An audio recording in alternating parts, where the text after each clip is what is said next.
Well, He did things I just for named gays. something. What did he do for blacks? He did things for women. Are you in your What did he do feelings for about blacks? gays? I mean, I am why not is that in my an feelings. issue? This is a political analysis. Okay. And you have yet to answer my question. I just did. Yes, With the I did. law Obama passed, affordable care was for America, not black people.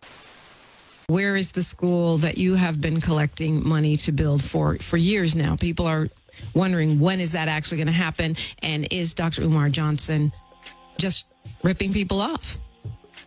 Well, obviously, you must not follow my work because we purchased 2 schools February the 7th of 2019. It's been over a year now, and we're in the process of renovating those schools. We have the Honorable Frederick Douglass building, and we have the Honorable Marcus Garvey building in Wilmington, Delaware. They're both in Wilmington, Delaware? Absolutely. Okay, that is interesting. I actually do follow your work, and I haven't read anything about that. Dr. Umar Johnson, can I ask you a question? Can I ask Dr. Johnson, can I ask you, can we kind of go back and forth? Because I think a lot of times when we talk over each other, then nobody hears either one of our points. And I know you may be used to over-talking women or others. I don't overtalk. Okay, well, let's agree to disagree. So I felt that I had to. Oh, okay. Well, you know what? I understand that, people are not used to having a woman controlling the mic and such, but I will give you your respect if you give all the time. Okay. No problem with women. Let's go to Cynthia from Torrance. Good morning, Cynthia. Good morning. Good morning to the KJLH family, to you, Dominique Diprima, and you also, Mr. Johnson. I want to speak to 2 things. First, this is Dominique Diprima's show, and you did overtalk her. Part of our problem is the disrespect that we keep showing to each other. We're here to listen to both of you, but we cannot hear you when there's disrespect.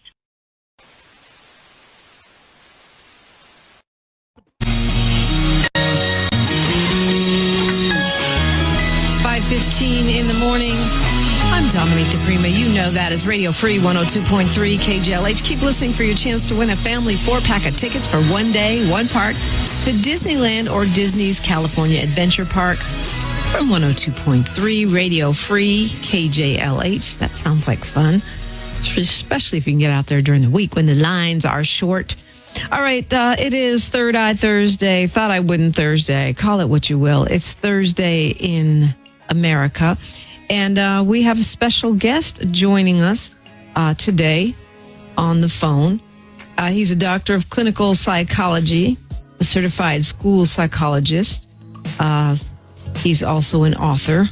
Books include Psychoacademic Holocaust, the Special Education and ADHD Wars Against Black Boys. Dr. Umar Johnson, good morning. Good morning, Queen. Thanks for having me on the show. Thanks for coming. So you're going to be in Los Angeles, I understand, this weekend. Yes, ma'am. Part of a double-header visit. I'll be in Long Beach on Saturday, March the 7th, for my National Black Parent Know Your School Rights 12-hour boot camp. And that will be from 9 a.m. to 9 p.m. in Long Beach at 516 West Esther Street. And then the next day on Sunday, March 8th, we'll be at the Blessed Love Gift Shop, 4 p.m., 1404 Vernon Avenue for a community lecture. So parent training Saturday in Long Beach, community lecture in Los Angeles on Sunday. All right, so you got a lot going on. And I know that often you talk about education, the education of our Black children, boys in particular. As a mom, that's super important to me. We'll get to that. I know that you've also been speaking out about the sort of democratic process and our role in it as African Americans. And I read, and I know you can't believe everything you read, so I'm asking, that you said that African Americans should consider voting Republican. No, ma'am, not true at all. I've only stated that African Americans should consider withdrawing their support from both the Democratic and the Republican parties and folding our votes into a Black political union where we meet with the leading candidates of each party and come to an agreement on what we can receive from them in exchange for our votes. So I believe we need to start leveraging those votes so that we can come to business deals with the parties as opposed to this unquestioned Democratic Party loyalty that we've had for more than a half century now. Which, I mean, I guess their political deals is really what they are. In politics, that's sort of business as usual. How would that happen? How would we, what would be the instrument of that? Are you talking about someone starting a new thing? Are we talking about working, with the SCLC, the NAACP? How does that function? No, man, this should be independent. It should be an independent political union of black voters. And I use the word union over party because we don't necessarily need a black party. I am not interested in a black president, a black governor, a black mayor. I'm not opposed to it, but I'm not interested in it either. I'm interested in black power. And far too often, we have equated black power with a black politician. And that is very faulty reasoning. And the reason it's faulty is because most black elected officials in America are funded by white entities. They get their money from the Democratic Party, just like the white candidates. They get their money from white corporations, just like the white candidates. So it's amazing that black people are shocked that they don't get anything for their vote when the person they're voting for is already financially beholden to sources that come from outside of the black community. So we need a union. We don't need a party. We need a union. Let's leverage our votes so that we can get certain things done for the black community as opposed to voting for people based on personality. And that is the weakness for black people. No, I think that's a weakness for Americans. People. I mean, they do the same thing. They vote because they want to have a beer with somebody, which, yeah, I mean, and what's great is that here are a couple things, and most of what you just said, I, absolutely agree with. I think that most of us get our money from white corporations, but which corporations? You always have to follow the money. That way you find out what the agenda is and what corporations and what are the policies that the person is putting forth. I love having a black mayor, black governor, black president, black senator, but not if they're all clones of Clarence Thomas. I need to know what is their consciousness, what are their policies, what's the agenda. But however, here we are in 2020, right in the middle of a primary election, and we don't have such a union per se. So how do we move forward in this moment, in your opinion? You're going to get nothing the same way you've moved forward in every other moment for the past 50 years. The presidential election is not going to benefit you, nor has it ever benefited black people until we unite our votes. You're going to get nothing out of this, like you got nothing out of Obama, like you got nothing out of Bush, like you got nothing out of... Well, I don't agree with that about Obama, but I mean, he wasn't perfect. But well, yeah, we got some... something that... Yeah, well, quite a few things. Give me one thing that Barack Obama did specifically for black people. I'm not interested in America. See, I don't need a red, black, and green bow on it. I need to know that it disproportionately affected black people, like the Affordable Care Act. No. Yeah, he passed laws just for gays. He passed laws just for women. What law did he pass just for black people? So for the gay women and anyway, that's why I'm saying I don't need a red, black, and green ribbon on it. I just need it to have to be red, black, disproportionately in the Affordable Care Act. Let's start there. Affordable care does absolutely that does not rank on the list of the 5 major problems for black America, which are you're wrong. Genocide, mass incarceration, gentrification, access to wealth, and police genocide. Those are the 5 major problems for black people. Okay, so we don't have disproportionate numbers of health problems in almost every category and lack the means to pay for those. Did you know that? For America. It was not for black people. I understand that. Okay, well, but we were disproportionately impacted by it. So that's why I say I don't need a red, black, and green ribbon on it. For us. Well, he did I just named something. What did he do for blacks? He did things for women. Are you in your feelings about gays? I mean, why is that an issue? This is a political analysis. Okay. And you have yet to answer my question. I just did. Yes, I did. With the law Obama passed, affordable care was for America, not black people. And black people, give me a law he clearly passed for not black part people. Because I can give you 3 for gays and 2 for women and 3 for immigrants. Give me 1 for black people. For me, it's not about, tit for tat about what he did for gay people, which are talking points It's about what we need as a people. For homophobes and misogynists, those are talking points. Well, you're not homophobic because you disagree with homosexuality. Christians don't hate Muslims because they don't believe in Muhammad. Muslims don't hate Christians just because they don't believe in Jesus. You can disagree with someone and not hate them. I don't support LGBTQ, nor will I ever. But I don't hate them at all. But I have a right to disagree. I believe it's protected by my First Amendment.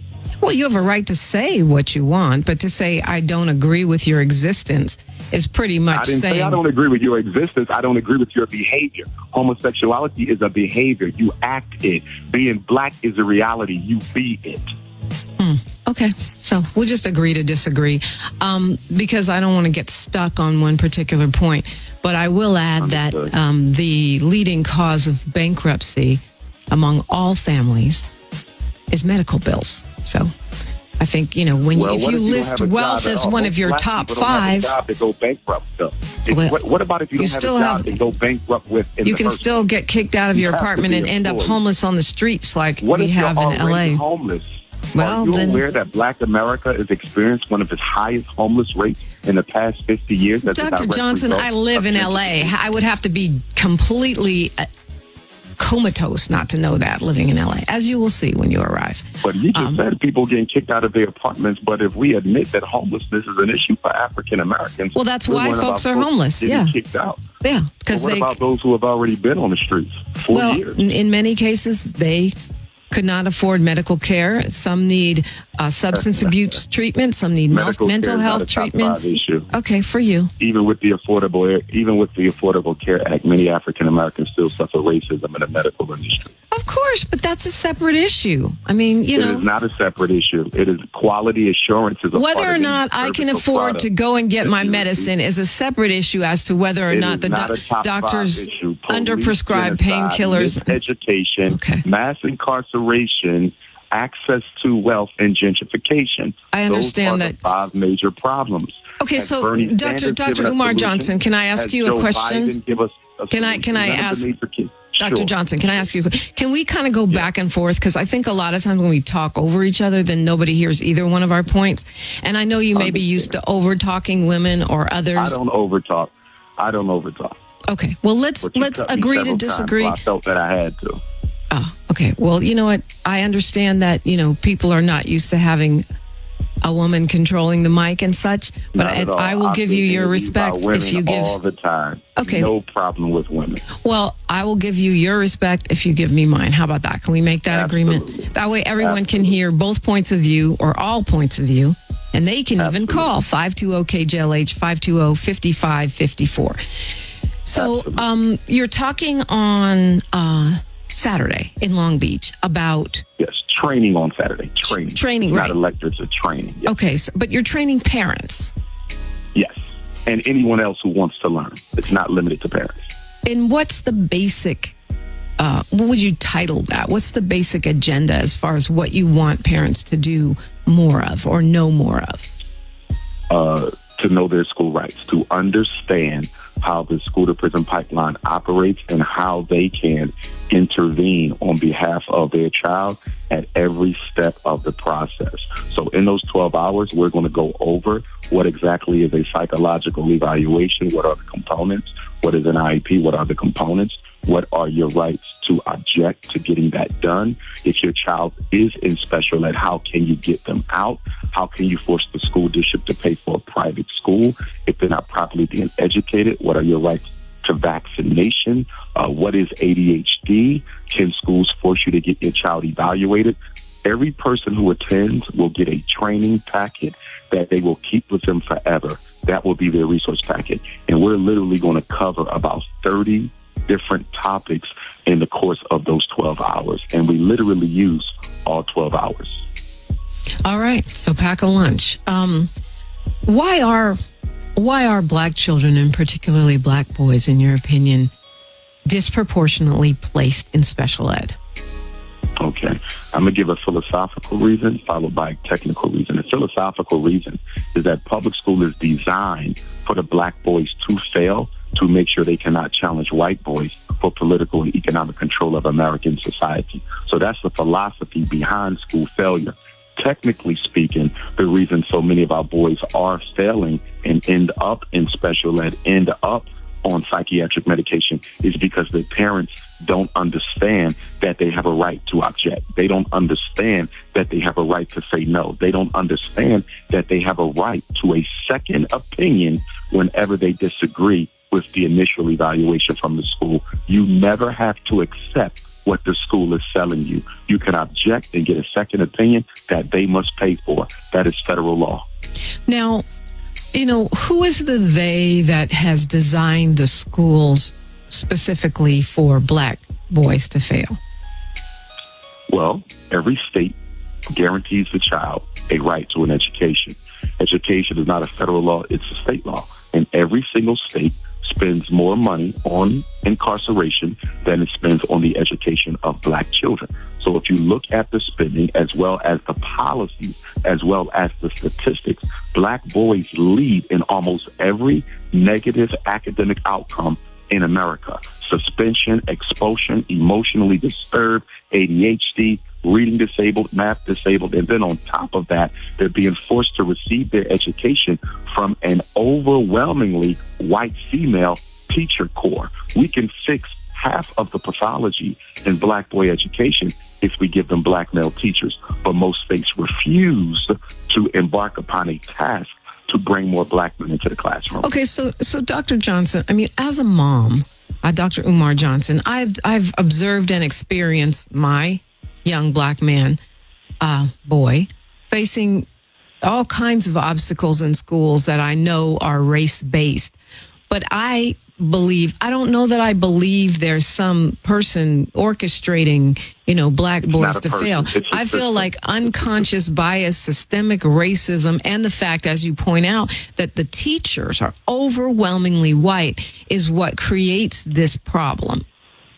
And how are they overwhelmingly white? They are overwhelmingly white because systematically those who make the decisions at the highest level of education perpetuate the racial discrimination. You're absolutely right. There is no individual pushing buttons. It is a system, and it is a well-oiled system that has operated ever since the school desegregated in 1954. This is being done on purpose by way of deliberate design to marginalize and render useless an entire generation of black males. So, and fortunately, we're amazing, so that hasn't happened. We have lots of functional, amazing black men in this country, in this city, and everywhere I go, all around the world. So clearly, that doesn't. So clearly, as Maya Angelou said, "Still I rise." But your point is taken.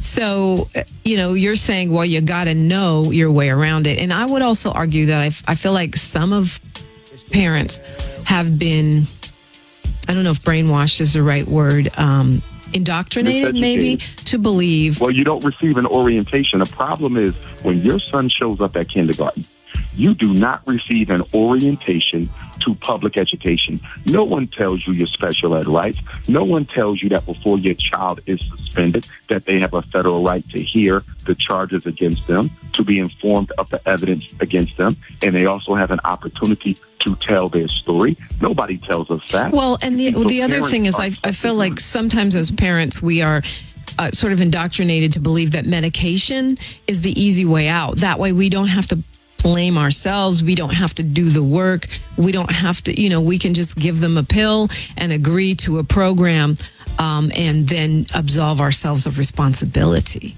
And that is being pushed by America's public and charter school system. The drug companies, which fund the American Federation of Teachers and the National Education Association, they fund the American Psychological Association and the American Psychiatric Association, and they are increasingly putting more money into teacher conferences to leverage influence to get teachers to tell parents that their children need medication in order to get an education. And I need your parents who are listening to this show to understand federal law prohibits a school from denying a child admission because the parent chooses to medicate or not. It is your decision whether you want to medicate your child. The school cannot force you to do it, and that is the law.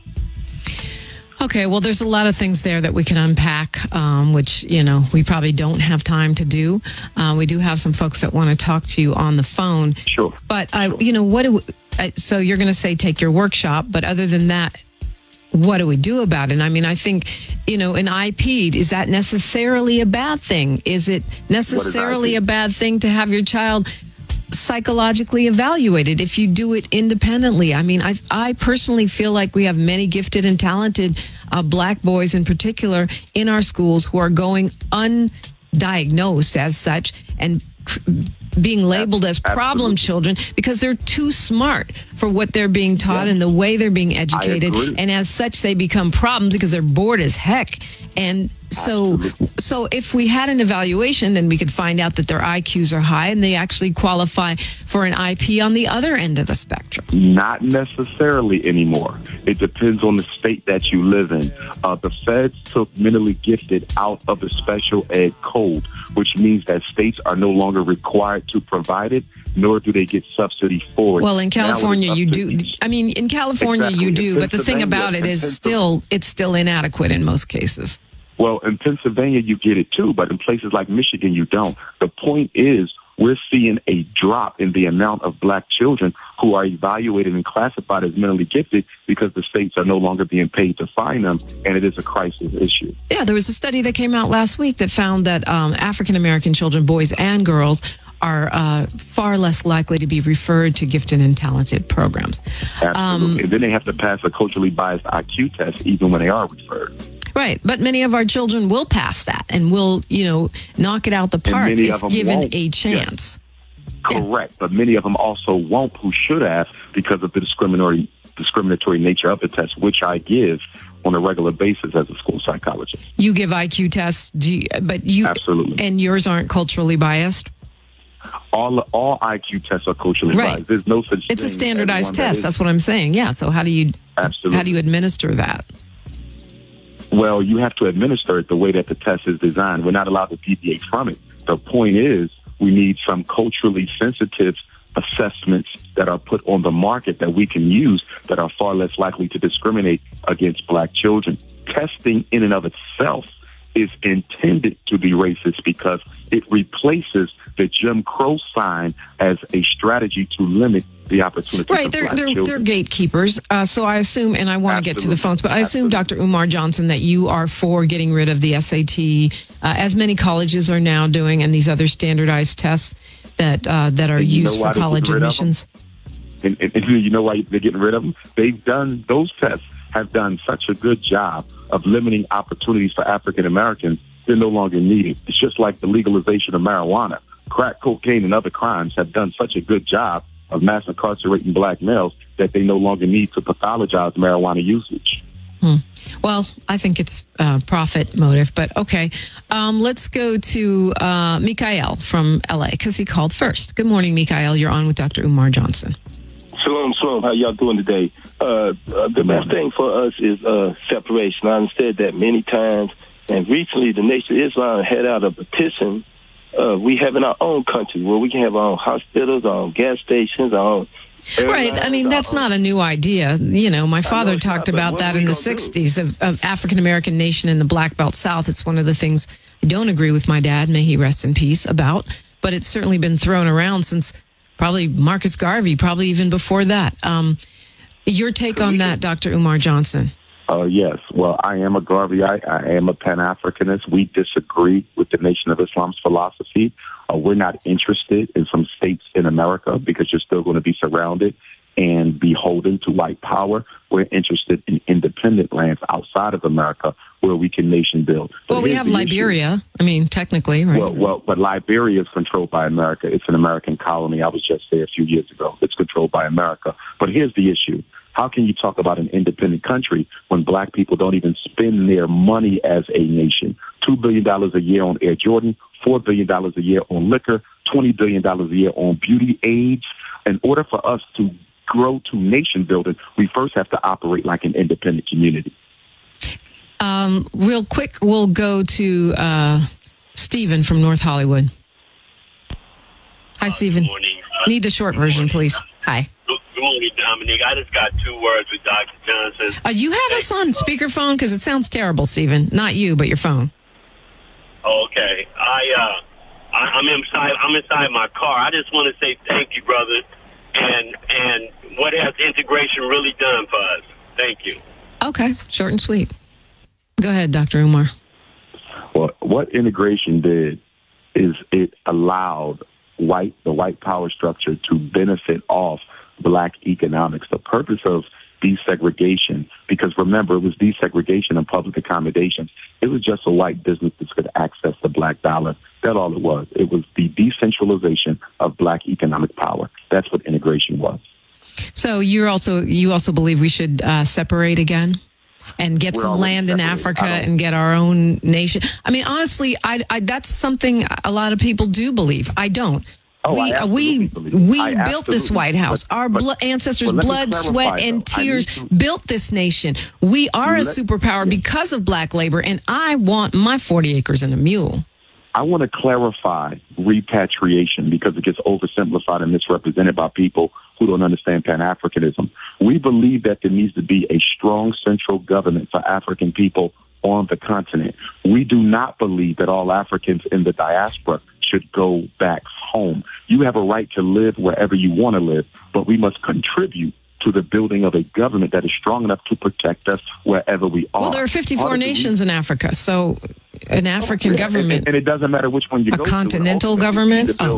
We need to build relationships with all of them. It doesn't matter if there's 100 countries in Africa. We need to build relationships with all of them. Black people are disrespected because we don't have countries that look out for our best interests. Why aren't Chinese murdered by police? Why aren't European Jews murdered by police? Because they have countries, departments of state that will look out for their people. Yeah, that's part of it. And then the white supremacy part. We don't have it. Yeah. Exactly. 5:40 in the morning. We'll return to our conversation with Dr. Umar Johnson, taking your phone calls all the way till 6 o'clock when Steve Harvey takes the microphone. 520-KJLH, 520-5554. Radio Free 102.3. KJLA. Talking with Dr. Umar Johnson. Most of you know him as a psychologist. He is a lecturer, and he's in town. He'll be giving a training in Long Beach on Saturday and a lecture at the Blessed Love Gift Shop in L.A. on Sunday. Dr. Umar Johnson, speaking of sports, you put forth a theory that set off quite a bit of controversy by stating that Kobe Bryant was the victim of a conspiracy. I wouldn't call it conspiracy, and it's just an allegation, obviously, because I don't have proof of it. But based on what I saw and based on what I've seen in previous murders of high-profile celebrities, I do believe foul play was involved in Kobe Bryant's death. Whether you look at the fact there was no sound box within the helicopter that normally records conversation that takes place, that was not there. And even right now, the feds are saying that they're absolutely not certain as to what led to the crash. There's just a lot of questions that have not been answered. But why go right to pharmaceuticals? I mean, there was fog, and even great pilots make mistakes. Well, I have several friends who are pilots, and none of them have bought into the fog argument. They've stated over and over again that pilots have been flying through fog for decades, and fog is really not a good excuse to justify a helicopter falling out of the air. Got it.